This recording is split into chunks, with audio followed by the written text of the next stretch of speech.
សួស្តីបងប្អូនទាំងអស់គ្នាខ្ញុំចង់ចែកចាយបន្តិចនៅថ្ងៃនេះតកតងទៅនឹងការធ្វើចិត្តនៅក្នុងកលៈទេសៈដែលយើង depression ឬក៏យើង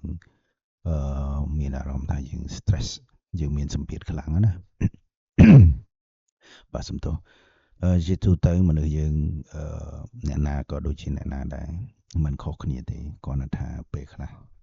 គេអាចទ្រាំបានគេលាក់ពេលខ្លះអ្នកខ្លះទ្រាំមិនបានក៏បញ្ចេញអារម្មណ៍ពិតឲ្យគេដឹងអញ្ចឹងណាប៉ុន្តែជាទូទៅបើយើងនិយាយពីរឿងការងារ depression ឬក៏សម្ពាធហ្នឹងអ្នកណាក៏មានដែរឲ្យតែមនុស្សនឹងចេះគិតណាមានសតិគ្រប់គ្រាន់គឺអ្នកណាក៏មានសម្ពាធដែរគាត់ថាសំខាន់ថាតើយើងឲ្យតម្លៃទៅលើសម្ពាធហ្នឹងនឹងយ៉ាងម៉េចហើយកម្រិតណាហើយតើនៅពេលដែលយើងមានសម្ពាធឬក៏យើងទទួលសម្ពាធថាតើយើងរកច្រកចេញដោយវិធីណាបាទថាតើនៅពេលដែលយើងមានសម្ពាធយើងអាចតស៊ូឬរកច្រកចេញទៅមុខទៀតបានអត់ឬក៏យើងចង់បញ្ចប់បញ្ហាដោយសារតែសម្ពាធនឹងត្រឹមហ្នឹងបាទខ្ញុំនិយាយរឿងបញ្ចប់បងប្អូនអាចយល់ហើយស្វែងយល់ទៅបាទចឹងហើយបានមានអ្នកខ្លះគាត់រហូតដល់បញ្ចប់ជីវិតខ្លួនឯងហ្នឹងអាហ្នឹងដោយសារអីសម្ពាធខ្លាំងប៉ុន្តែបងប្អូនត្រូវគិតថាអ្វីក៏ដោយការងារក៏ដោយការរស់នៅក៏ដោយ手機就可以嚟計兵你。តែសំខាន់នៅពេលដែលបែបហ្នឹងថាតើយើងចេះលៃពេលចេះដោះស្រាយចេះបន្ធូរstress ឬក៏សម្ពាធនឹងដោយរបៀបណារឿងមួយចំនួនធំពេលដែលមានបញ្ហាកើតឡើងមិនមែនយើងគិតពីបញ្ហាហ្នឹងទេយើងប្រឈមវាប៉ុន្តែថាតើយើងដោះស្រាយវាដោយរបៀបណាពេលដែលមានបញ្ហា10 20ចំពោះមុខចឹងរឿងសំខាន់គឺយើង take priority បញ្ហាដែល priority ហ្នឹងឬក៏ការងារដែល priority ហ្នឹងដោះស្រាយវាម្ដងមួយព្រោះយើងខ្លួនមួយ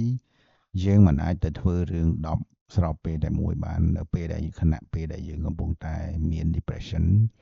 ឬក៏ stress ខ្លាំងទេប៉ុន្តែសំខាន់គឺយើងត្រូវតែប្រឈមវាហើយដោះស្រាយវារកវិធីដោះស្រាយវាកុំរកវិធីទាល់ច្រកបញ្ចប់បញ្ហានឹងដោយប្រការណាមួយអវិជ្ជមាន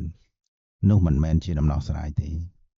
ហើយខ្ញុំបានចែកចាយពីលើកមុនហើយតាមរយៈវីដេអូខ្ញុំនឹងខ្ញុំបានជម្រាបជូនហើយថាការបញ្ចប់ជីវិតនៅពេលដែលយើងមានបញ្ហា depression ឬក៏សម្ពាធខ្លាំងគឺមានន័យថាយើងធ្វើអំពើបាបយើងសម្លាប់មនុស្សម្នាក់មិនយើងសម្លាប់ខ្លួនយើងនឹងមានន័យថាយើងរួចខ្លួនទេណាបាទគឺយើងសម្លាប់ខ្លួននឹងគឺយើងជាឃាតករសម្លាប់មនុស្សម្នាក់យើងមានអំពើបាបខ្លាំងបំផុតអញ្ចឹងទោះបីយើងរស់នៅមានសម្ពាធ depression ឬក៏ stress យ៉ាងណាក៏ដោយត្រូវដកឃ្លាគិតវាម្ដងមួយដោយក្តីសង្ឃឹមនិងការពុះពៀដោយមិនបង្អង់មិនបង្អាក់មិនឈប់គឺនៅតែតស៊ូទៅមុខរហូតដល់យើងដោះស្រាយវាចេញម្ដងមួយជាជាងយើងគិតអវិជ្ជមានទៅបញ្ចប់ជីវិតយើងដោយប្រការណាមួយឬក៏បញ្ចប់បញ្ហានឹងដោយការអវិជ្ជមានណាមួយបាទអញ្ចឹងទោះបីជាកលៈទេសៈយ៉ាងណាក៏ដោយគឺយើងមិនត្រូវបោះបង់ឡើយ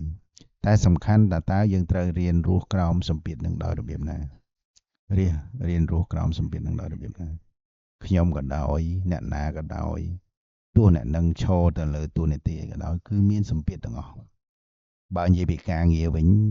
ការងារកាន់តែធំទំនួលខុសត្រូវកាន់តែច្រើនសម្ពាធកាន់តែធ្ងន់ការងារកាន់តែតូចតំណែងកាន់តែតូចប្រាក់ខែកាន់តែតិចសម្ពាធសឹងតែគ្មានក៏ថាបានដែរអញ្ចឹងបើយើងមិនចង់មានសម្ពាធទេគឺយើងជាមនុស្សម្នាក់សាមញ្ញគ្មានអ្វីមិនមានអ្វីជាធំដុំអីទាំងអស់ប៉ុន្តែក៏នៅតែមានដែរគាត់ថាមនុស្សយើងពេលគាត់ថាសម្ពាធនឹងវាតូចហើយនឹងធំតិចនឹងច្រើនអញ្ចឹងបើរឿងសំខាន់គឺយើងត្រូវចេះ take time យើងត្រូវចេះចាត់ចែងពេលវេលាដោះស្រាយទៅលើ depression ឬក៏ stress ហ្នឹងដោយរបៀបណាអញ្ចឹងកុំយកភាពអវិជ្ជមានហ្នឹង ទៅគិតរឿងអវិជ្ជមានបន្តទៀតតែត្រូវ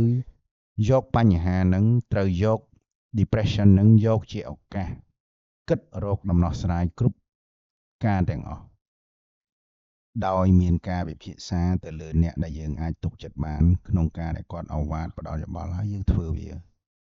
មិនគេផ្ដល់យោបល់ហើយមិនមែនយើងទៅរកអ្នកប្រឹក្សាហើយគេផ្ដល់ហើយយើងអត់ធ្វើអញ្ចឹងថ្ងៃក្រោយក៏គេមិនអាចប្រឹក្សាផ្ដល់យោបល់យើងទៀតដែរដោយសារអីយើងខ្លួនឯងយើងអត់ពុះពៀយើងអត់ឈ្មោះឈ្មោល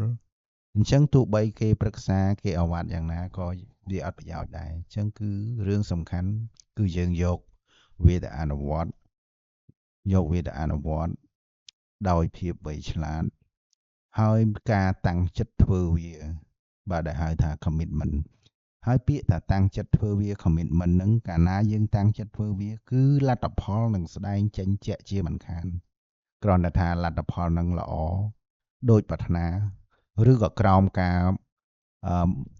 រដែលយើងប៉ងតែប៉ុណ្្នឹងឯងអញ្ចឹងណាប៉ុន្តែលទ្ធផលគឺមានឲ្យតែយើងតាំងចិត្តធ្វើវាគ្រាន់តែថាតិចនឹងច្រើនឬក៏ដូចគោលបំណងយើងតែប៉ុណ្្នឹងបាទអញ្ចឹងសូមកុំបាក់ទឹកចិត្តរាល់អ្វីក៏ដោយគឺយើងនៅតែតស៊ូឲ្យត្រូវឆ្លៀតឱកាសត្រូវឆក់យកឱកាសក្នុងពេលដែលយើងកំពុងមានបញ្ហាកំពុងមានវិបត្តិមាន stress ហ្នឹងគឺយើងបង្វិលវាទៅជាឱកាសឲ្យយើងក្លាយជាមនុស្សម្នាក់ដែលកំពុងលត់ដំខ្លួនដែលយើងអាចទ្រាំទៅលើសម្ពាធឬក៏ stress ហ្នឹងបានហើយយើងក្លាយជាមនុស្សម្នាក់ដែលអាចស៊ូរាល់ការលំបាកបានជាទីបំផុតបាទសូមអរគុណ